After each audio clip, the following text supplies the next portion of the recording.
La semana pasada lo que vimos es la parábola de las 10 minas. Y si te acuerdas, Jesús empieza diciendo algo súper importante.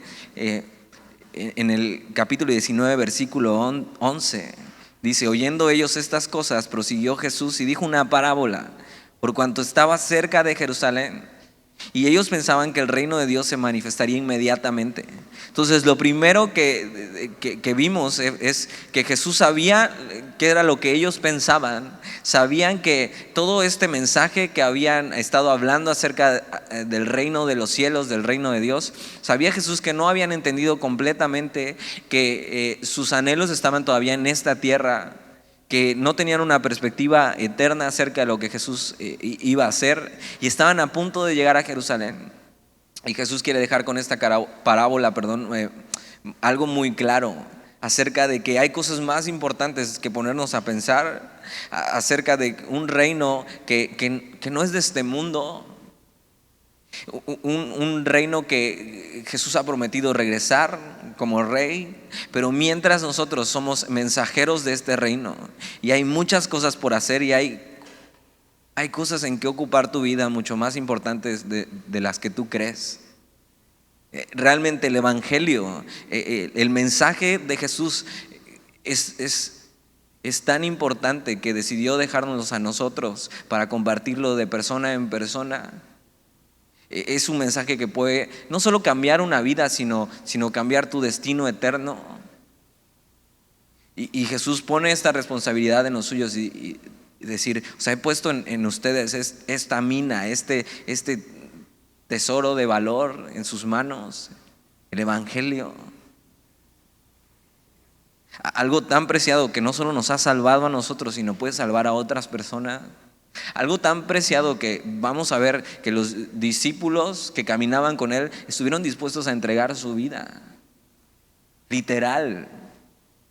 O sea, ellos no estaban con cuentos de decir: bueno, es que tengo muchas cosas por hacer. No, o sea, entregaron su vida, murieron por este mensaje. Y solo podrían hacerlo por dos razones. O estaban locos, ¿no? O realmente se dieron cuenta la importancia de este mensaje, que era más importante que su vida. Es el mensaje que los había salvado. Y Jesús da esta parábola acerca de las 10 minas y cómo los que fueron responsables y obedientes con lo que Él les dejó, bueno, tienen una recompensa en el reino. Pero como los que no tienen esta responsabilidad y esta obediencia, les es quitada la recompensa. Y lo que Jesús quiere es animarnos y poner esta perspectiva eterna acerca del reino de los cielos. Con esta parábola Él puso la expectativa correcta, cuál era la misión para sus siervos. Y entonces, versículo 28 del capítulo 19: dicho esto, iba adelante subiendo a Jerusalén. O sea, dicho esta parábola, dejó que la parábola hiciera su efecto y siguió su camino. Yo imagino que después de haber dicho esto, hubo silencio entre ellos, simplemente tratando de pensar en las cosas que Jesús había dicho, cosas muy profundas. Y deja esta parábola ahí Jesús en ellos y sigue caminando. Y fíjate, dicho esto, iba adelante subiendo a Jerusalén. O sea, él iba hasta adelante, él iba guiando a todos estos discípulos que venían con él. Y esto es importante porque Jesús va caminando a Jerusalén sabiendo lo que le esperaba. Jesús sabe que lo que le espera es el sufrimiento, la cruz. Y en vez de rehuirle a eso o darle vueltas, a decir: ¿sabes qué? O sea, mejor voy a dar otra vuelta por acá, vamos a regresar a Jericó, vamos a seguir hablando de otras cosas. Jesús no le da la vuelta a lo que tiene que hacer. Abraza la voluntad de Dios por amor, decidido a amarnos hasta el fin. Y fíjate, si Jesús ha hecho eso por nosotros, lo menos que tú y yo podemos hacer es servirle, es amarle. Y el Evangelio nos ha sido encargado a nosotros. Y así como Jesús va caminando a hacer la voluntad de Dios, nosotros podemos decidir eso, caminar. Caminar hacia la voluntad de Dios, aunque no sea lo más placentero para nosotros. Versículo 29. Y aconteció que llegando cerca de Betfagé y de Betania, al monte que se llama de los Olivos, envió 2 de sus discípulos, diciendo: id a la aldea de enfrente, y al entrar en ella hallaréis un pollino. Esto es un asno chiquito, un pollino atado, en el cual ningún hombre ha montado jamás. Desatadlo y traedlo. Y fíjate, lo que hace Jesús es encargarle una misión a 2 discípulos de ellos. Posiblemente no era de los 12 discípulos, sino de otros discípulos que venían caminando con él. Y les pide una misión un poco extraña. O sea, fíjate lo que les pide. O sea, van a ir a la aldea de enfrente, van a entrar en ella, van a hallar un asno chiquito atado, en el cual ningún hombre ha montado. Bueno, desátenlo y tráiganlo. Yo creo que Jesús nunca había pedido cosa tan rara como esta. Sus discípulos van caminando con él. Y algo que yo he aprendido en mi caminar con Jesús es que Jesús a veces nos pide cosas que no entendemos. Que no entendemos por qué nos las pide. Que tal vez no alcanzamos a ver el plan más adelante, sino lo que alcanzamos a escuchar. Pero debemos confiar que aunque no entendamos lo que Jesús quiere hacer con lo que nos está pidiendo, debemos obedecer a lo que nos está pidiendo, porque entonces después de obedecer vas a ver el plan completo. Y les pide esto, o sea, imagínate, estás con Jesús caminando y dices: oye, les voy a cargar una misión imposible. O sea, nunca les he encargado misión tan importante como esta. Van a buscar un burrito, el burrito sabanero, y me lo van a traer. Dices: Jesús, ¿qué misión es esa? Ahora Jesús quiere entrar a Jerusalén arriba de este burrito, de este asno. Les pide eso, y les dice: es un asno donde nunca nadie se ha montado, y esto es muy importante. Ahora, Jesús puede ocupar hasta un asno para su gloria. Pues que no me use a mí. Si puede usar un asno, un burrito, no podrá usarme a mí. Mira, por más mula que seas, Jesús puede usarte. Si pones tu vida a sus pies. Vamos a ver que este asno se lo traen, y es un asno que se deja montar. Y a veces lo único que tienes que hacer en tu vida es dejarte montar por Jesús y dejar que Él guíe tu vida. Por muy mula que seas, Él puede cambiarte, Él puede guiarte. Pero ahí van los discípulos con esta misión imposible, difícil. Y vamos a ver que son obedientes. Y si Dios les ha encargado algo, es porque tiene un plan y tiene sentido en su plan eso. Tal vez ellos en este momento no ven que tenga sentido ir por un asno, desatarlo, traerlo. Ni es de Jesús. ¿Qué onda con Jesús? ¿Qué está haciendo con un asno que no es suyo? Ahora vamos a ver que sí es suyo, porque toda la creación le pertenece. Pero Jesús está esperando que confiemos en Él y obedezcamos. Versículo 31. Y si alguien nos preguntare: ¿por qué lo desatáis? Le responderéis así: porque el Señor lo necesita. Entonces imagina esto: vas, agarras algo que no es tuyo, y si alguien te pregunta, dices: el Señor lo necesita. Bye, y sales corriendo. No vayas a hacer eso en tu vida. Versículo 32. Fueron los que habían sido enviados y hallaron como les dijo, Y cuando desataban el pollino, sus dueños le dijeron: ¿por qué desatáis el pollino? Ellos dijeron: porque el Señor lo necesita. Ahora no sé tú, pero o sea, a mí me hubiera sonado de lo más raro que Jesús me hubiera pedido eso.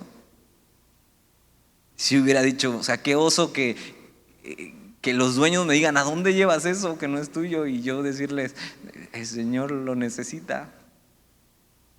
Pero ellos son obedientes a hacer lo que Jesús les está pidiendo. Y Jesús tiene un plan con esto. Ellos obedecen. Todo sale como Jesús esperaba, como les había dicho. Versículo 35. Y lo trajeron a Jesús. Y habiendo echado sus mantos sobre el pollino, subieron a Jesús encima. Eso es lo que la Biblia le llama la entrada triunfal de Jesús en Jerusalén. Algo que hemos estado repitiendo una y otra vez en Lucas es que Jesús se viene a revelar como el rey de este reino. De este reino que una vez lo vimos, un reino que está totalmente al revés que como está en el mundo. Y no es que este reino esté al revés, es que el mundo está de cabeza. Y este reino lo que viene a hacer es poner las cosas en su lugar. El reino de Dios es el lugar donde las cosas van a ser como debieron haber sido siempre. Sin pecado, sin maldad. Y lo que hace Jesús es, por primera vez, se va a presentar como el rey en la ciudad de reyes, en Jerusalén. La ciudad importante.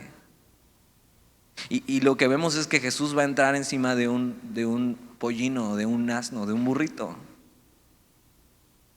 Esto dice mucho porque cuando un rey venía así, lo que estaba anunciando es que no venía como un conquistador en un caballo blanco desenvainando la espada, como muchos conquistadores llegaron a las ciudades, sino viene como un rey de paz.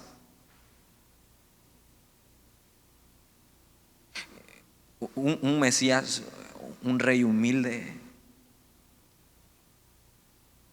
un rey que no viene a forzar a nadie, sino viene a arreglar las cosas que están torcidas. Jesús va a entrar a Jerusalén montado en un burrito, en un pollino, a ofrecer la reconciliación que tú necesitas con el Padre. No va a obligar a nadie a someterse. Y Jesús es de la manera que quiere entrar en tu vida. Así, sin someterte a la fuerza. Él quiere que por tu voluntad tú decidas recibirle. Así, como un rey de paz y no un conquistador que viene a decirte, o sea, o te rindes o te mueres. Jesús quiere que voluntariamente nosotros sometamos nuestra vida ante este rey. Es un rey de paz que viene a ofrecer paz con Dios, la reconciliación. Versículo 36. A su paso tendían sus mantos por el camino. En los evangelios paralelos sabemos que no solo tendían sus mantos, sus capas, sino que también cortaron ramas como de palmera y las echaban. Y has escuchado esto, ya viene Semana Santa, Domingo de Ramos. Domingo de Ramos lo que hace es recordar ese día, cuando Jesús entró en Jerusalén como el rey. No el rey tal vez que todos esperaban, pero sí el rey profetizado. Y le reconocían y tiraban ramas delante de él. Ahora imagina esto, es el Dios del universo que decidió hacerse hombre, humillarse y dignarse a respirar el mismo aire que tú y yo respiramos, a caminar en la misma tierra donde tú y yo caminamos, a convivir con la humanidad como tú y yo convivimos. O sea, Dios se hizo hombre, pero esa no fue humillación suficiente, sino que caminó entre nosotros.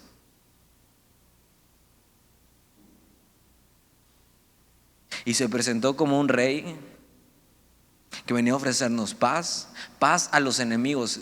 O sea, algo que pasaba es que tú y yo éramos enemigos de Dios. Nuestro pecado lo había ofendido y Dios tuvo que mandar a su Hijo como este rey que no viene a vengarse, sino viene humilde a ofrecer paz a este mundo. Versículo 36, y a su paso tendían sus mantos por el camino.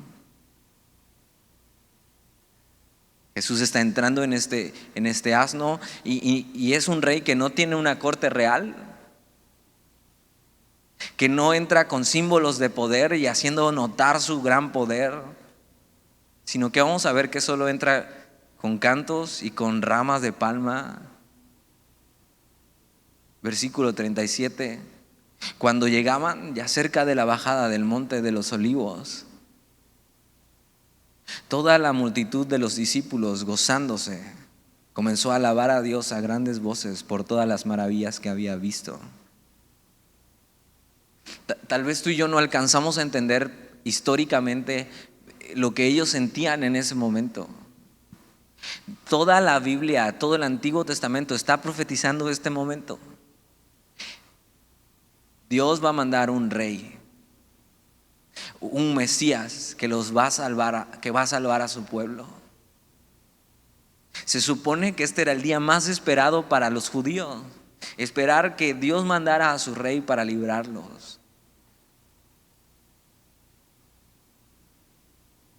Y su rey va entrando y no todos lo reconocen, pero hay muchos ahí que están viendo a Jesús y han creído en Él y que es este Dios, es este rey que Dios envía.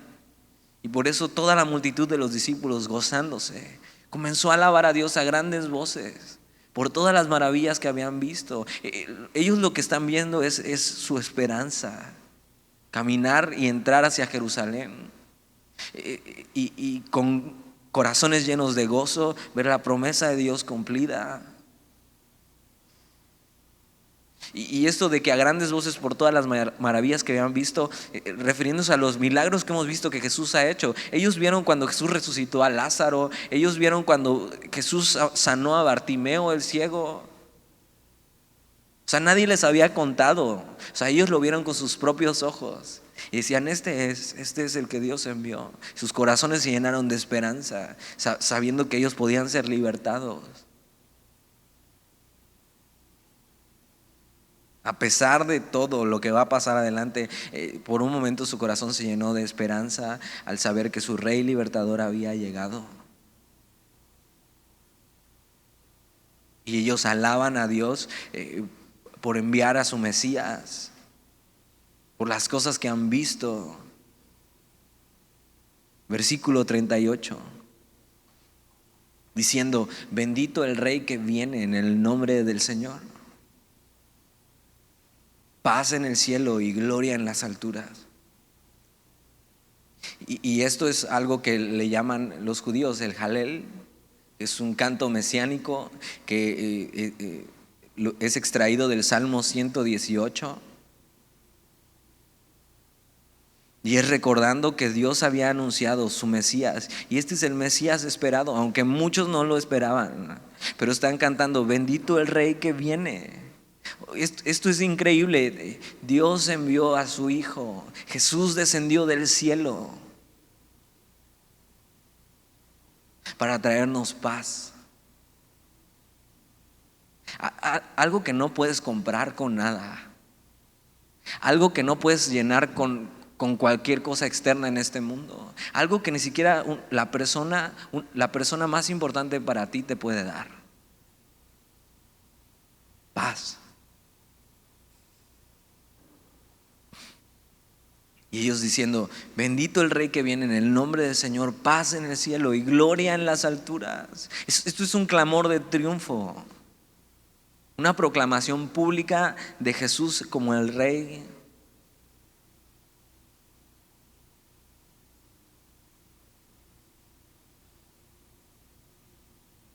Ahora podemos ver que tú puedes tener una boca que está llena de de palabras que alaban a Dios, pero posiblemente en tu corazón este Dios, este rey no es tu rey. Porque posiblemente muchos de ellos más adelante van a ser de los mismos que están ofendiendo a Jesús.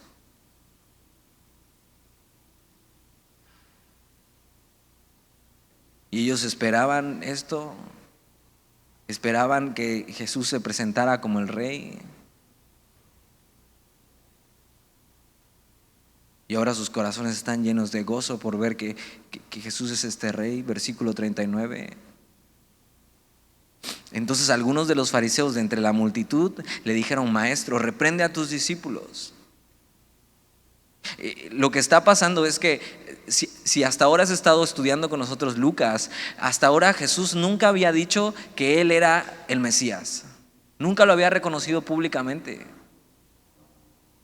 Hasta ahora Jesús hasta decía: no digas nada, no digas lo que he hecho contigo, no digas nada. Estaba guardando y reservándose para este momento. Jesús no venía por fama. Y entonces cuando ven los fariseos, que son los enemigos de Jesús, ven los fariseos que la gente se está alborotando y diciendo: este es el Mesías. Los fariseos, que son enemigos de Jesús, no quieren que le reconozcan como el rey. Y le dicen: Maestro, reprende a tus discípulos. ¿Cómo están diciendo que tú eres el Mesías? Ellos no creían que Jesús era el Salvador. Y se oponen ante este clamor del pueblo, diciendo: no reconozcan a Jesús como su Mesías. Y son las mismas voces que tú puedes estar escuchando hoy o día a día. ¿Sabes qué? O sea, no dejes que Jesús sea tu rey. Jesús no es tu rey, tú eres tu propio rey. Día a día tú y yo tenemos tres enemigos, que son Satanás, el mundo y la carne. Diciendo: no hagas lo que Jesús te pide, no le escuches, sigue tus propios deseos, sé como todos los demás.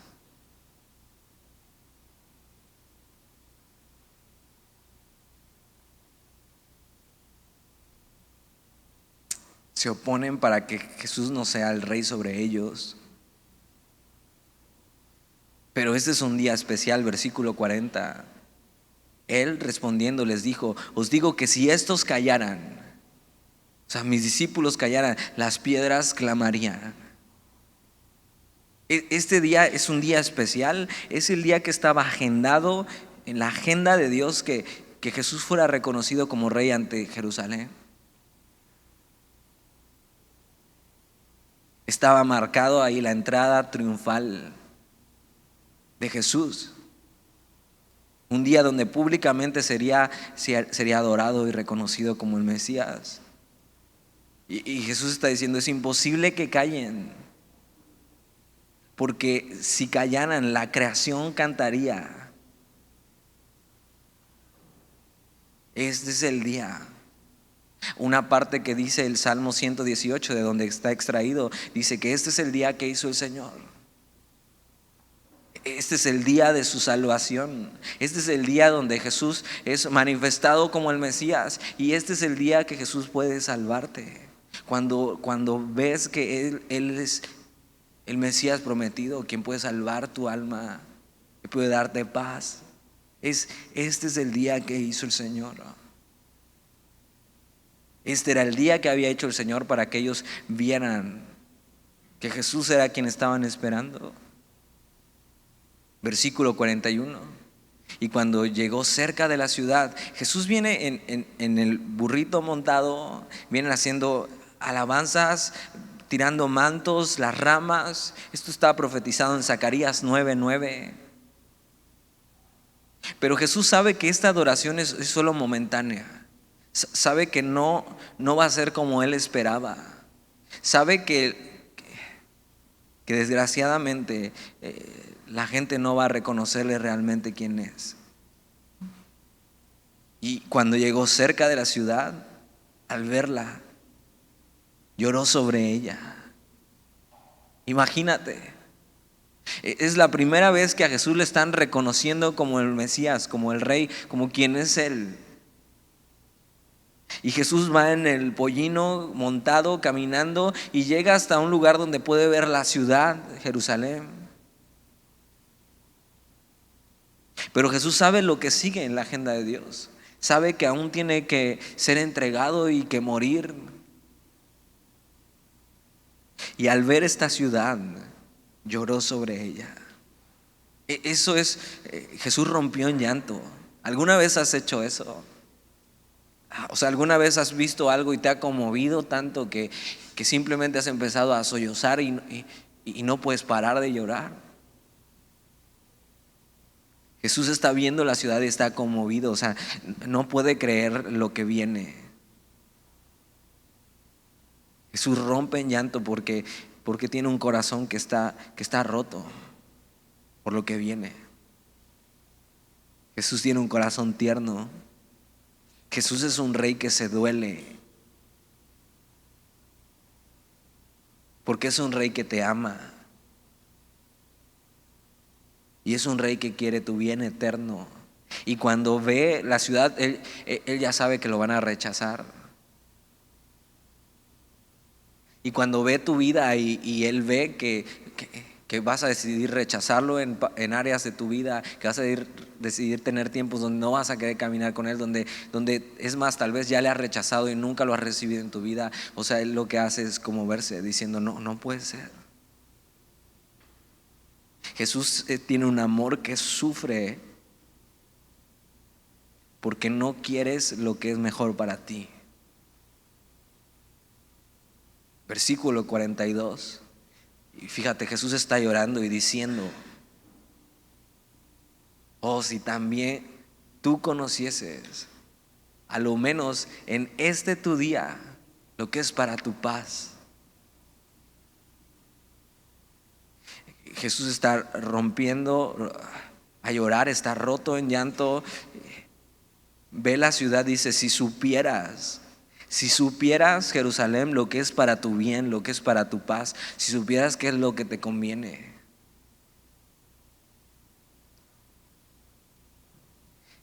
Posiblemente hoy Jesús te está viendo a ti y está diciendo, si supieras lo que te conviene, si supieras lo que yo tengo para ti, si supieras que yo soy todo lo que necesitas.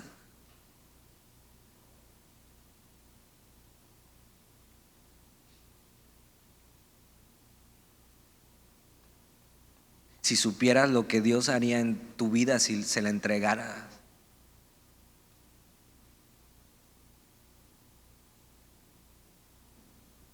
Es un rey que venía a su pueblo, al cual la mayoría lo rechaza y no quisieron ser salvados. Y Jesús está viendo y dice, oh, si también tú conocieses, a lo menos en este tu día, el día de su salvación, el día de su visitación, el día que había hecho el Señor para que Jesús viniera a salvarlos, si supieras lo que es para tu paz. Dice, mas ahora está encubierto de tus ojos. Esto es ceguera espiritual. Es que tienes tus ojos cerrados. Es que no puedes ver quién es Jesús realmente y no puedes rendir tu vida realmente a Jesús. Debía ser el día más esperado para el pueblo, pero tenían sus ojos cerrados a la verdad. Jerusalén, ¿sabes qué significa? Ciudad de paz. Y la ciudad de paz no supo lo que era para su paz.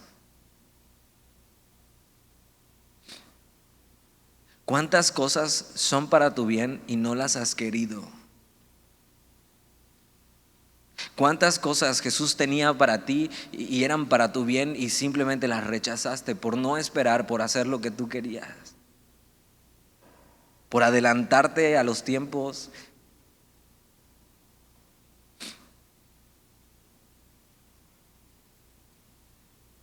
Tienes que saber esto, Jesús quiere lo mejor para ti, quiere tu bien eterno. No hay ni tu mamá que te consiente tanto.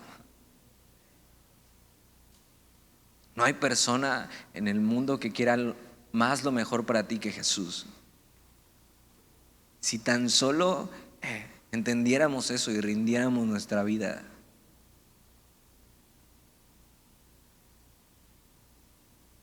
Si tan solo supiéramos lo que es para nuestra paz, para nuestro bien. Si supiéramos eso, viviríamos entregados todos los días ante Jesús, diciendo: Señor, dime qué hago. ¿Por dónde? Versículo 43. Estas son las consecuencias de la ceguera espiritual, porque vendrán días sobre ti cuando tus enemigos te rodearán con vallado y te sitiarán y por todas partes te estrecharán. Y esto es algo que se cumple años después. Viene el emperador Tito, va a sitiar la ciudad. Fueron encerrados, fueron muertos de hambre muchos de ellos. Jerusalén estaba lleno de cadáveres. Y es lo que hace la ceguera espiritual. Te sientes atrapado, derribado, casi como muerto. Fue una barbaridad lo que pasó con el emperador Tito llegando a Jerusalén. Pero nada comparado con la destrucción de un alma. Fue una destrucción horrible de Jerusalén. Hubo muchas muertes, cosas horribles, pero nada comparado con un alma destruida por no recibir a su rey. Versículo 44: y te derribarán a tierra y a tus hijos dentro de ti. Padres vieron morir a sus hijos delante de ellos por el hambre que hubo. Y fíjate, dice: y no dejarán en ti piedra sobre piedra, hablando del templo. El templo hecho con unas piedras hermosas y grandes. Dicen: y no dejarán en ti piedra sobre piedra, por cuanto no conociste el tiempo de tu visitación. Estas son las consecuencias de la ceguera espiritual: destrucción.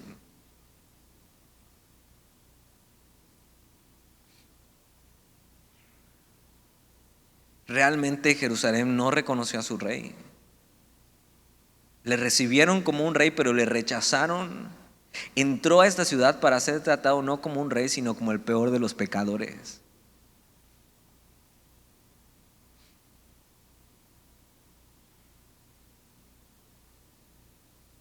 Cuando nadie le alabó, cuando nadie se rindió ante Jesús, las piedras destruidas, que no quedaron piedra sobre piedra, gritaron lo que el pueblo no gritó: necesitamos un Salvador, necesitamos un rey, bendito el rey que viene.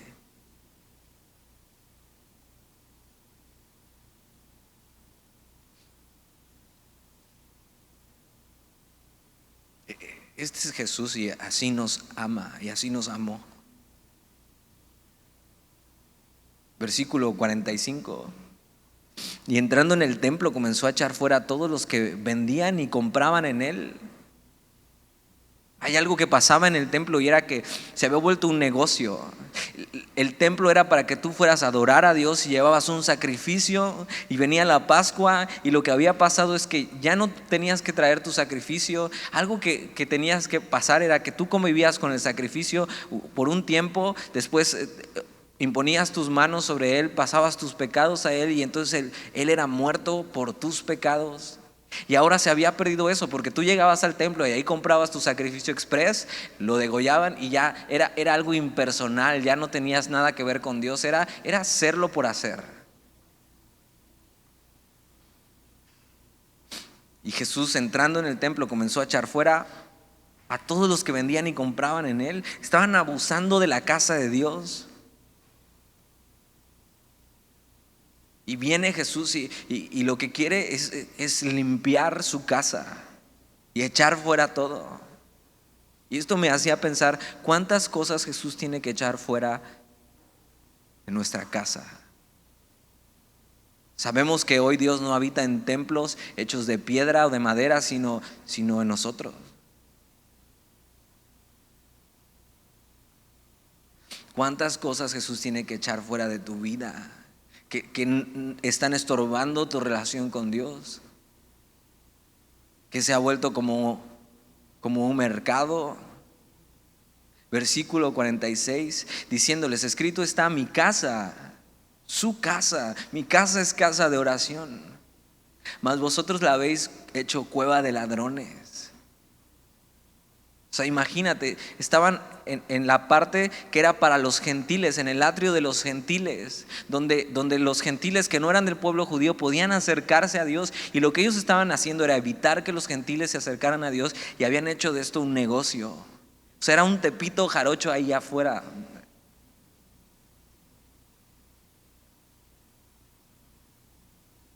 Jesús tiene la necesidad de limpiar y dice: mi casa es casa de oración. Y si mi corazón es la casa de Jesús, es para tener comunión con Él. Pero es posible que tú la estés llenando de cosas que estorban la comunión con Él. Que esté lleno de todo menos de Jesús. Y dice: es mi casa. Y si has sido comprado por la sangre de Jesús, ya no te perteneces, eres suyo. ¿Cuántas veces hemos usado lo que es suyo para nosotros mismos?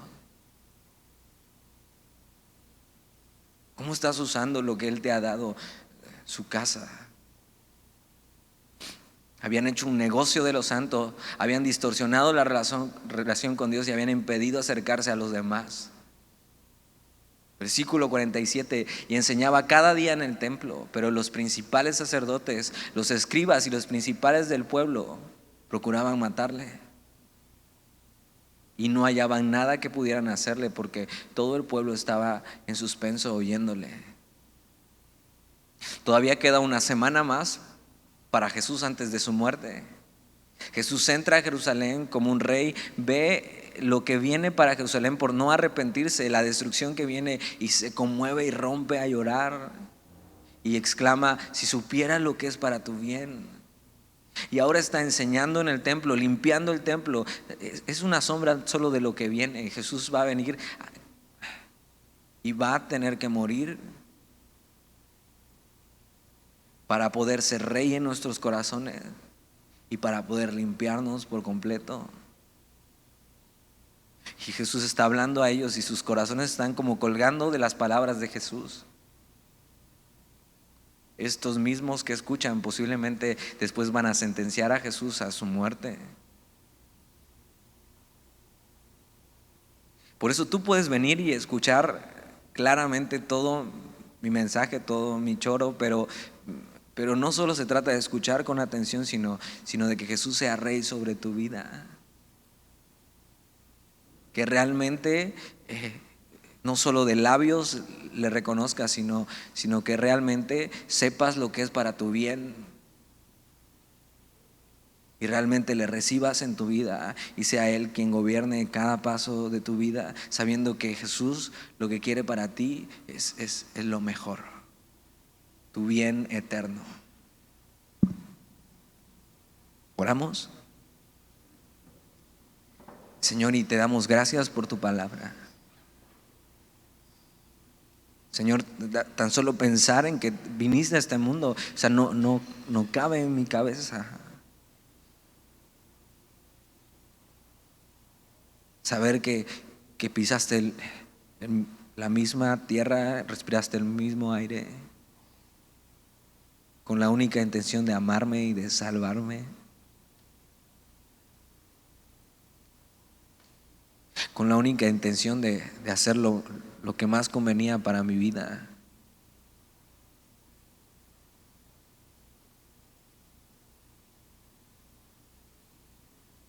Señor, perdónanos por no reconocer que quieres lo mejor para nosotros. Perdónanos por no rendirnos por completo. Perdónanos por no reconocerte como nuestro Rey. Perdónanos por ofenderte cuando tú solamente estás buscando nuestro bien eterno. Si quieres hoy, Señor, límpianos y siéntate en el trono de nuestro corazón y reina, Señor. Y haz lo que tú quieras con nosotros. Y te lo pedimos en el nombre de Jesús. Amén.